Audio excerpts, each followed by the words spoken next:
Welcome to Sports Guy Talking. I am Dustin Tran, your host, as I am here today to talk about the Celtics winning Game 4 to stay alive in the Eastern Conference Finals against the Heat. Jayson Tatum put in 33 points as he played very efficiently for the Celtics. More importantly, the Celtics played great defense as they held the Heat to 99 points. Before I say anything else though, I want to present you guys with the topper question. So, here it is. Do the Celtics have any chance of coming back from a 3-0 deficit?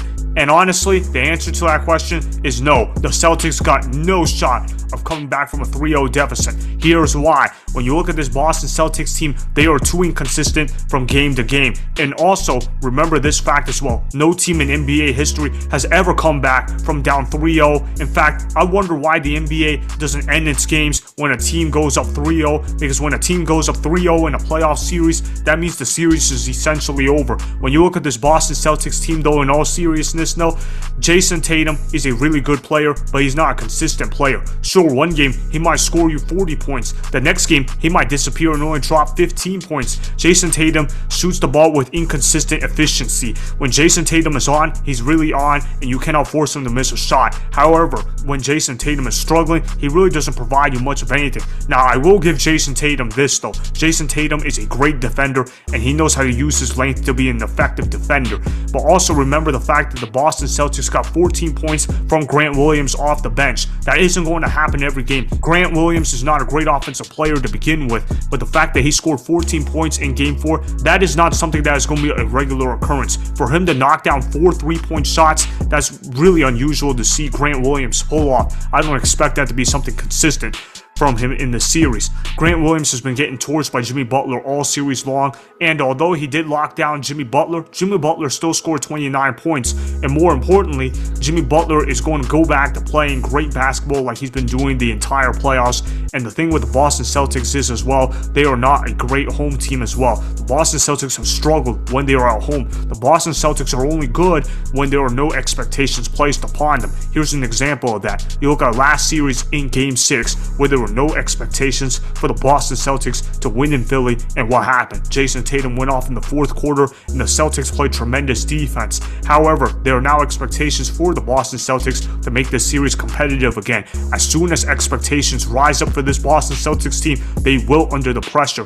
And honestly, do you guys really think the Miami Heat are only going to score 99 points again? That is not something that is going to happen on the regular for the Heat. This Heat team has been playing really well throughout the playoffs, and I expect the Heat to get back to what they have usually been doing in the playoffs. Now, the Miami Heat in the regular season were not a great basketball team, but the Miami Heat in the postseason have been a really good basketball team, and I expect the Miami Heat to close it out in Game 5 with the win on the Boston Celtics. And I'll even double down and say this: if the Boston Celtics win Game 5 at home, it doesn't matter, because the Miami Heat, they're going to go ahead and win Game 6 in Miami. And even if the Miami Heat don't win Game 6 somehow, some way, I got the Boston Celtics losing Game 7 because of the fact that no team in NBA history has ever come back from down 3-0. I give the Boston Celtics a 0.1% chance of coming back in this series. This series is effectively dead. Now, had the Boston Celtics won Game 3 and then lost Game 4, I might give it maybe a 2 or 3% chance. But even so, I don't really see the Boston Celtics being able to come back in this series. It's going to be too difficult for them unless Jayson Tatum is scoring 40 points in each of the next 3 games, unless if Jaylen Brown is also dropping 30 points a game the next 3 games, unless if Al Horford goes 50% from the 3-point line again in the next 3 games. The Boston Celtics got no shot of coming back in this series. Look, the Boston Celtics had 6 guys score double figures in points. That isn't going to happen every night for the Boston Celtics. Heck, it doesn't even happen most nights for the Boston Celtics.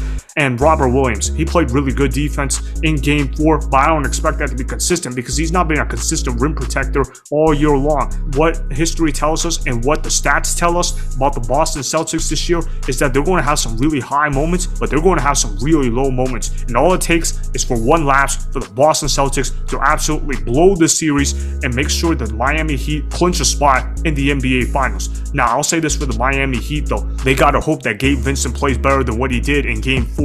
Yeah, he dropped 17 points, but 6 of those points came from the free throw line, and he only went 1 of 4 from 3. We know that he's capable of playing better than that. He's been playing better than that in the NBA playoffs so far. He just had an off night. He'll get it together. As for Max Strus, he's got to get his shot going for him to go 1 of 5, even though he's supposed to be a good three-point shooter. That's not going to happen again. And as for Jimmy Butler, he was a plus-minus of -20. That's not going to happen again. Jimmy Butler is a fantastic player. Come playoff time, that was an unusually off performance for playoff Jimmy Butler. So Jimmy Butler, I expect him to get his game back. And Kevin Love, man, I've been disappointed with him in this series as well. You have to think at some point Kevin Love is going to make an impact in the series and start making some shots, because Kevin Love, all he's turned into is a three-point specialist in the starting lineup that doesn't play a lot of minutes, because he's proven to be a defensive liability for the Miami Heat. And you also have to think that Duncan Robinson is going to play a little bit better than he did in Game 4 as well. For Duncan Robinson to only put in 2 points, that's not something that you expect from Duncan Robinson game in and game out. Duncan Robinson is supposed to be a three-point sniper, but for him to go 0 of 4 from the three-point line, that's not something I expect for the Miami Heat to be having from Duncan Robinson on a consistent basis. And as for Caleb Martin, yeah, he's been playing well, but I expect that to still continue. He's been getting a lot of minutes for the Miami Heat, and he's earned it, man. Caleb Martin has done a good job doing what he's supposed to. He's done a good job knocking down his shots from the three-point line and playing solid defense. And Kyle Lowry, man, for him to only put up 5 points in Game 4, that is unacceptable for Kyle Lowry. Kyle Lowry is supposed to be one of the better backup point guards in all of basketball, and for him to only drop in 5 points, that's not something that the Miami Heat could really afford to have happen, because if that does happen, the Miami Heat might have trouble in the NBA Finals. Now, granted, they'll still be fine in the series because all they need is 1 win. I would have to think the Miami Heat are capable of getting 1 more win in 3 tries. And look, they've got an elite coach in Erik Spoelstra as well. Erik Spoelstra is one of the best coaches in all of basketball. He might even be the best coach in the NBA right now as we speak. That's how good Erik Spoelstra has been doing, and I expect Erik Spoelstra to get his team collected and to get his team fixed up and back on track so they can close out a game in either Game 5, Game 6, or Game 7.